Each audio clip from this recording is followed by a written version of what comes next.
तो current affairs के अगले टॉपिक के अंतर्गत भारतीय प्रधानमंत्री जी अभी द्वीपीय देश गए थे। कई सारे द्वीपीय देश थे, जैसे पापुआ न्यू गिनी है ना, गिनिया है, ऑस्ट्रेलिया है, कई सारे देशों में जो है प्रधानमंत्री जी ने वहाँ पर, कल मैंने आपको बताया था फिपिक के बारे में चर्चा की थी कल के सेशन में। तो पहले प्रधानमंत्री जी जापान गए सबसे पहले, है ना, 19 से 21 मई के मध्य जापान की यात्रा में रहे। और जापान में वहाँ के प्रधानमंत्री हैं फुमियो किशिदा, उनके निमंत्रण पर गए थे। हिरोशिमा में ही G7 शिखर सम्मेलन और क्वाड लीडर्स समिट, क्वाड का भी यहाँ पे सम्मेलन था, क्वाड के बारे में भी चर्चा मैंने आपको की थी। ठीक है, क्वाड की भी समिट थी, कई सारी समिट थी। एक तो G7 थी आपकी, ठीक है, फिर इसके बाद क्वाड की समिट थी।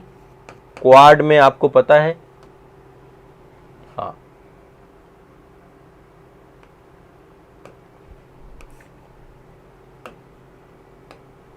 क्वाड,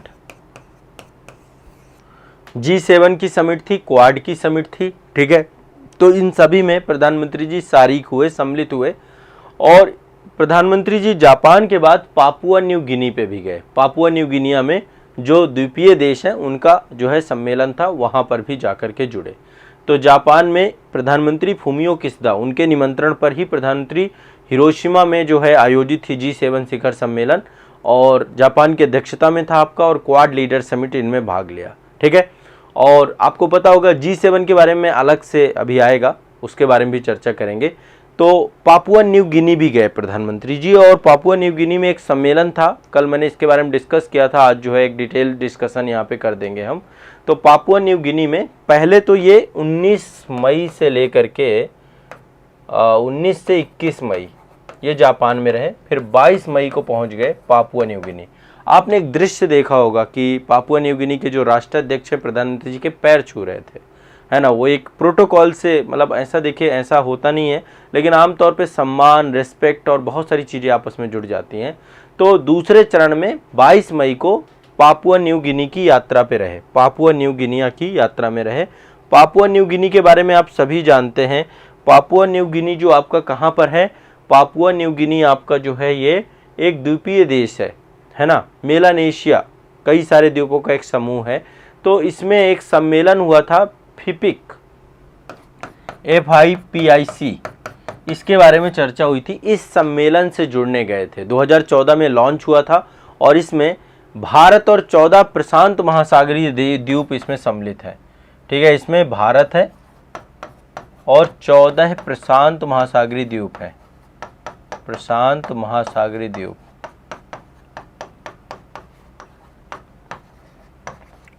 ठीक है, फिपिक में 2014 में ये आपका लॉन्च हुआ था। तो पापुआ न्यू गिनिया में ही इसी का सम्मेलन था, इसमें प्रधानमंत्री जी रहे। तीसरा सम्मेलन था इंडो पैसिफिक द्वीप समूह सहयोग फोरम।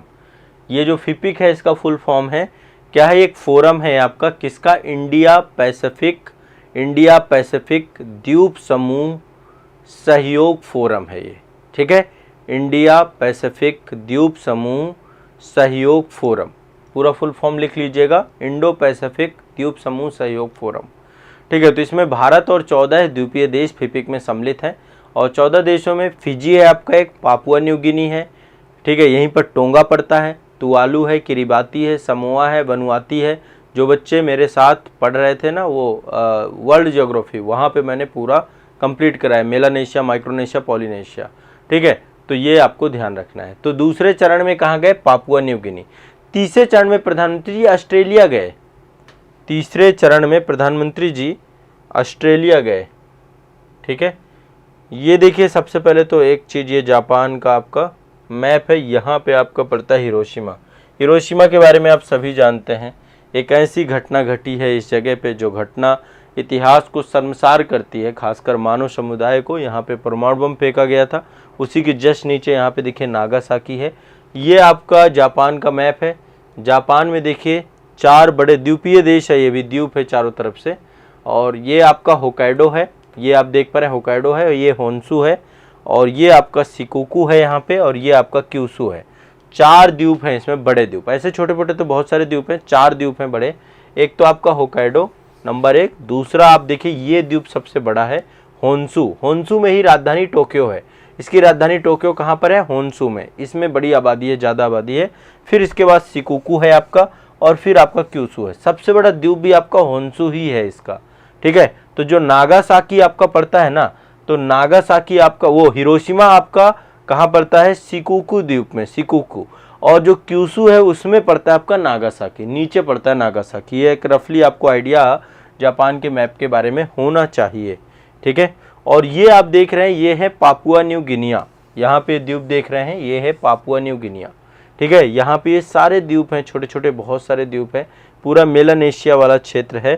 तो ये सारे द्वीपों को प्रतिनिधित्व जो है आपका प्रधानमंत्री जी इसी के ले गए। इसके बाद प्रधानमंत्री जी ऑस्ट्रेलिया गए थे, इसके जस्ट नीचे ही आपका पड़ता है ऑस्ट्रेलिया, ये है ऑस्ट्रेलिया यात्रा पे गए, ठीक है। ऑस्ट्रेलिया यात्रा पे कब पहुंचे, 23 मई को पहुंचे। सिडनी में एक कार्यक्रम था, भारतीय प्रवासियों को यहाँ पर संबोधित किया उन्होंने। देखिए आप एक चीज़ पाएंगे, ऑस्ट्रेलिया में जितनी भी आबादी रहती है ना, तटीय क्षेत्रों पे ज़्यादा रहती है। बड़े बड़े शहर जितने भी हैं तटीय क्षेत्रों पे ज़्यादा है। बीच में क्या है, ज़्यादातर मरुस्थल है आपका, ज़्यादातर आबादी आपकी तटीय क्षेत्रों में रहती है। यहाँ पे बड़े बड़े शहर हैं आपके, जैसे लाइक आप देखिए ये है आपका ब्रिस्बेन हो गया, ठीक है। ये आपका सिडनी है, यहीं गए थे प्रधानमंत्री, सिडनी ही गए थे। सिडनी में ही प्रवासी भारतीयों को इन्होंने क्या किया, ये राजधानी कैनबरा है, यहाँ पे मेलबर्न है, यहाँ पे एडिलेड है ना, यहाँ पे पर्थ है, ठीक है, और यहाँ पे डार्विन है। ये बड़े बड़े शहर हैं आपके इसके। और नीचे तस्मानिया होगा, ये है होबार्ट, ठीक है, होबार्ट। तो ये कुछ प्रमुख आपके इसके शहर, सारे तटीय शहर हैं आमतौर पे, बाकी रेगिस्तानी एरिया है, ठीक है, बाकी रेगिस्तानी एरिया है। तो 14 प्रशांत द्वीपीय देशों में Fiji, Papua New Guinea, Tonga, Tuvalu, Kiribati, Samoa, Vanuatu, Niue, Micronesia, Marshall द्वीप समूह, कुक आइलैंड, कुक द्वीप समूह, पलाऊ, नेहरू और सोलेमन द्वीप समूह, ये सारे के सारे इसमें सम्मिलित थे। और ऑस्ट्रेलिया की यात्रा में प्रधानमंत्री जी ने एंथनी एल्बनीज, ऑस्ट्रेलिया के जो प्रधानमंत्री हैं एंथनी एल्बनीज, उनसे मुलाकात भी की। और इसके बाद प्रधानमंत्री जी 22 से लेकर 24 मई तक यहाँ पे रहे। 23 मई को भारतीय प्रवासियों को जो है संबोधित किया, 22 तारीख को ही वहाँ पर पापुआ न्यू गिनिया में थे, फिर उसके बाद तुरंत ऑस्ट्रेलिया चले गए, तो 24 तक यहाँ पर रहे। तो लगातार प्रधानमंत्री जी ने काफ़ी कुछ कवर किया। अब सोचिए कितना डायनामिक काम होता है, इतने बड़े पद पर रहना। जापान कवर किया, जापान में G7 और क्वाड कवर किया, फिर पापुआ न्यू गिनी में फिपिक को कवर किया। इसके बाद जो है ऑस्ट्रेलिया पहुँचे और ऑस्ट्रेलिया में जो है भारतीय प्रवासियों को और भारत ऑस्ट्रेलिया संबंधों को भी बेहतर बनाने की दिशा में काम किया। तो एक साथ इतना कार्य जो है भारत के प्रधानमंत्री जी ने किया है। अब बात करते हैं G7 शिखर सम्मेलन। ये सबसे पहली बात 49वां G7 शिखर सम्मेलन था 2023 का। G7 शिखर सम्मेलन आपका आयोजित हुआ है 2023 का, वो 7वां से, सबसे पहली बात ये 49वां शिखर सम्मेलन था, 49th शिखर सम्मेलन 2023। 49वां शिखर सम्मेलन 2023 था। और ये शिखर सम्मेलन आपका जो है 19 से 21 मई 2023, 19 से 21 मई 2023 में आयोजित किया गया। 19 से 21 मई 2023 को आयोजित किया गया। कहाँ आयोजित किया गया? हिरोशिमा जापान में, हिरोशिमा जापान में। G7 के बारे में तो आप सभी जानते हैं ना, 7 देश हैं इसमें। आप देखिए ये हैं टोटल, ये G7 शिखर सम्मेलन की समिट चल रही है, ठीक है। ये जो है जापानी पीएम है, ठीक है, फूमियो किशिदा जी हैं, इनकी अध्यक्षता में ही आपका हुआ है। फूमियो किशिदा, नाम याद रहना चाहिए आपका, फूमियो किशिदा। और अतिथि आमंत्रित देशों में हमारा देश भी था, भारत। भारत को अतिथि देश के तौर पे जो है हमेशा बुलाया जाता है, तो भारत यहाँ पर था। अब यहाँ पे कई सारे देखो राष्ट्र, 7 देश हैं इसमें। एक तो कनाडा है, कनाडा के जस्टिन ट्रूडो हैं, वो यहाँ पर थे। फ्रांस के राष्ट्रपति इमैनुअल मैक्रो हैं, वो भी आए थे। इटली की प्रधानमंत्री हैं जॉर्जिया मेलोनी, वो भी यहाँ पर आई थी। जर्मनी के चांसलर हैं ओलाफ स्कोल्स, है ना, ओलाफ स्कोल्स, वो भी आए थे। यूके इसका सदस्य है, तो यूके के प्रधानमंत्री ऋषि सुनक जी आए थे। अमेरिका के राष्ट्रपति जो बाइडेन साहब आए थे। और यूरोपीय आयोग भी आए थे, ठीक है। यूरोपीय आयोग की उर्सुला वान डेर लायन ये भी आई थी, ठीक है। और यूरोपीय परिषद के अध्यक्ष भी आए थे। तो इस तरीके से आते हैं। भारतीय प्रतिनिधिमंडल का नेतृत्व प्रधानमंत्री नरेंद्र मोदी जी ने किया था। ठीक है, और मुद्दे वही हैं, परमाणु, इस पे जो है चर्चा जो हुई होगी, पर्यावरण पे, जलवायु परिवर्तन में, स्वास्थ्य में, खाद्य सुरक्षा में, आतंकवाद पे, इन सभी मुद्दों पे चर्चा हुई होगी, है ना। अब ये क्या है, एक अनौपचारिक संगठन है, इसका ना तो कोई सचिवालय है ना तो कोई चार्टर है। G7 का कोई भी सचिवालय नहीं है कोई भी हेडक्वार्टर नहीं है, ना तो इसका कोई खुद का चार्टर है। ठीक है, ये आपका एक रोटेशन प्रणाली पे काम करता है। हर साल जो है एक कोई ना कोई, पहले G8 हुआ करता था, रूस को हटा दिया गया है, पहले G8 होता था, और ये सारे डेवलप्ड इकोनॉमी है।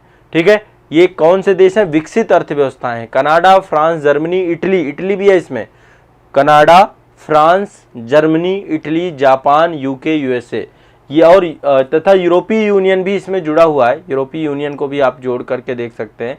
बट ओवरऑल G7 में 7 देश ही हैं आपके। पहले 8वें देश के तौर पे रूस होता था, रूस अब नहीं है। ठीक है, ध्यान रखिएगा। तो 1976 में इसका नाम G7 पड़ा। कनाडा जब इसका साथ में आ गया तो पहले G7, फिर इसके बाद G8 हो गया इसको, और फिर इसके बाद इसको खत्म कर दिया गया। नेक्स्ट है, अब G7 ही है, 50वां जो आपका होगा, 50वां G7 वो इटली में होगा। कहाँ पे होगा, इटली में। 50वां अगले साल होगा 2024 में, और वो इटली में होगा। ठीक है, 49वां आपका कहाँ पे था, ये ध्यान रखना है। 49वां आपका था जापान के हिरोशिमा में।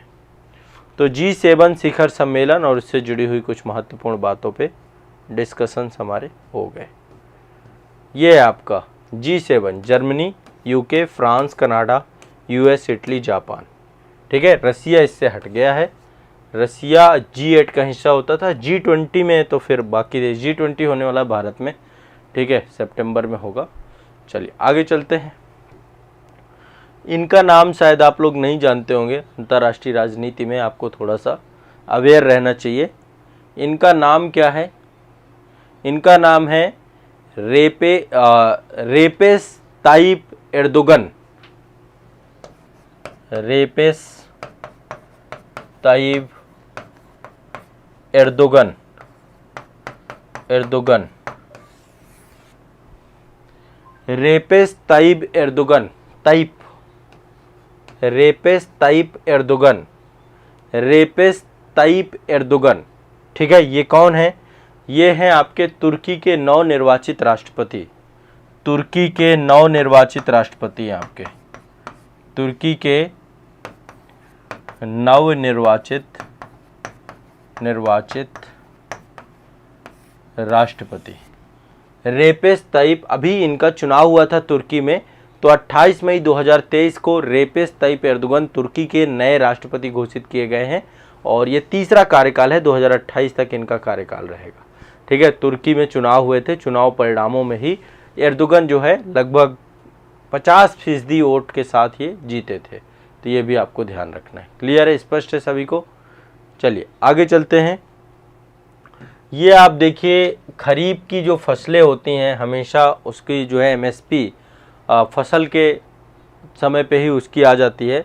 तो देखिए अभी क्या हुआ है, आर्थिक मामलों की मंत्रिमंडलीय समिति के द्वारा जो है क्या किया गया है, मंजूरी दे दी गई है MSP की, न्यूनतम समर्थन मूल्य। इसके बारे में आप सभी जानते हैं, जो किसान होते हैं, जो भी फसल उत्पादन करते हैं, तो न्यूनतम कितने में वो फसल जो है आपकी, तो 7 जून 2023 को आर्थिक मामलों की मंत्रिमंडलीय समिति के द्वारा जो है खरीफ की फसलों पे MSP में वृद्धि की गई है। MSP में काफ़ी वृद्धि हुई है। जैसे कि देखिए धान जो है आपका, धान का जो वैल्यू है MSP का आपका, वो है 2143 रुपये, 143 रुपये बढ़ा है आपका। तो पहले 2000 पिछली बार जो था ये था 2040, इस बार 2143 रुपये बढ़ा है। फिर धान ग्रेड A, इस तरीके से पूरी लिस्ट है, आप चाहो तो स्क्रीनशॉट ले सकते हो इस लिस्ट का। ठीक है, यहाँ पे सभी का दिया गया है। धान सामान्य का 8183, फिर एक धान ग्रेड A का 2203, आप स्क्रीनशॉट ले लीजिए इसका। ठीक है, ये आप देखिए, इसमें सारी की सारी फसलें, बस यहाँ पे देखिए खरीफ की फसलें मैं आपको बता देता हूँ। धान हो गई, धान ग्रेड A हो गया, ज्वार हो गया, ज्वार, बाजरा, रागी, मक्का, तूर, मूंग, उड़द, मूंगफली, सूरजमुखी, सोयाबीन, तिल, राम तिल, कपास ये आपका जो है, जो वैरायटी भी होती है, कोई आप देखिए कपास में ही मध्यम रेशा और लंबा रेशा दोनों की अलग अलग जो है वैल्यू है, तो ये आप देख सकते हैं। ये एमएसपी जो है आपकी जारी की जाती है, न्यूनतम समर्थन मूल्य जारी किया जाता है। तो एक बार ये लिस्ट आप लोग पढ़ लीजिएगा, है ना। इसमें डेटा है और डेटा कई बार पूछ लेता है, पीएससी वगैरह में पूछता है, तो इसलिए मैंने ये वाला टॉपिक भी ले लिया आपका। चलिए आगे बढ़ते हैं। नेक्स्ट अगला है यूएई के बारे में आप सभी जानते हैं, ठीक है। तो यूएई भारत का चौथा सबसे बड़ा निवेशक है, ठीक है। चौथा सबसे बड़ा निवेशक है यूएई, संयुक्त अरब अमीरात। इस समय आपको पता है कि प्रथम स्थान पे कौन है भारत के निवेशक राष्ट्र के बारे में बताता हूँ, कौन इन्वेस्टमेंट आता है, कहाँ से एफडीआई आता है, कहाँ से भारत में पैसा आता है। तो नंबर 1 पे है सिंगापुर, सबसे ज़्यादा पैसा भारत में इन्वेस्टमेंट पे आता है सिंगापुर से, सिंगापुर, ठीक है, सबसे ज़्यादा सबसे बड़ा निवेशक है। दूसरे नंबर पे है मॉरिशस, तीसरे नंबर पे है अमेरिका, मॉरिशस ये आपको पता होना चाहिए, तीसरे नंबर पे अमेरिका है, और चौथे नंबर पे है यूएई। 4 ये बड़े इन्वेस्टरों में से ये आपका यूएई भी चौथे इन्वेस्टर के तौर पे जुड़ गया है, ठीक है। ये डेटा है department for promotional of industry and internal trade, DPIIT का ये डेटा है आपका, डीपीआईआईटी का डेटा है कि ये 4 बड़े इन्वेस्टर में नंबर 1 पे सिंगापुर, मॉरिशस, यूएस और यूएई, ठीक है। ये भारत के सबसे बड़े निवेशकों में से एक है, ध्यान रखना है। और भारत और यूएई के जो संबंध है, राजनयिक संबंध है, ये भी अपने आप में हमेशा आप देखिए हमेशा जो है बेहतर से बेहतर हो रहे हैं। और अभी हम जो है क्वाड एक बनाया गया है जिसमें यूएई भी है, इंडिया भी है, ठीक है। भारत के बहुत सारे लोग यूएई में जाके रहते हैं, ठीक है। तो दोनों देश एक दूसरे से जुड़े हुए हैं, शांति, सुरक्षा और सहयोग में बढ़ावा देने के लिए प्रयासरत है। तो ये आपका यूएई चौथा सबसे बड़ा निवेशक है भारत का। चारों निवेशक मैंने आपको बता दिए। ये खरीफ की फसलों का आपका मंत्रिमंडलीय समिति के द्वारा मंजूरी दी गई है। ये आपके रेपेस ताइप एर्दोगन है जो कि तुर्की के नए राष्ट्रपति बने हैं। G7 50वां आपका इटली में होगा, 49वां आपका जापान में था, ठीक है। और ये प्रधानमंत्री जी की यात्रा थी जो कि ऑस्ट्रेलिया भी गए, पापुआ न्यू गिनिया भी गए और जापान भी गए। जापान में G7 और क्वाड दोनों की समिट पे सम्मिलित हुए। तो आज के करंट अफेयर्स के अंतर्गत ये आपके महत्वपूर्ण टॉपिक हैं। आप सभी लोग इन टॉपिक को पढ़ेंगे आराम से, इत्मीनान से। क्लियर है, स्पष्ट है, सभी के लिए है। चलिए रिवीजन करिए इतने का। इनमें से मतलब आज की हर क्लास से आपको प्रश्न जुड़े हुए हैं। आपको पता है G7 पूछता है शिखर सम्मेलन हमेशा, ठीक है। तो मैं हर तरीके से आप देखेंगे क्लास को बेहतर से बेहतर बनाता जा रहा हूँ, बस आप लोग भी बेहतर से बेहतर बनाते जाइए, ठीक है। चलिए।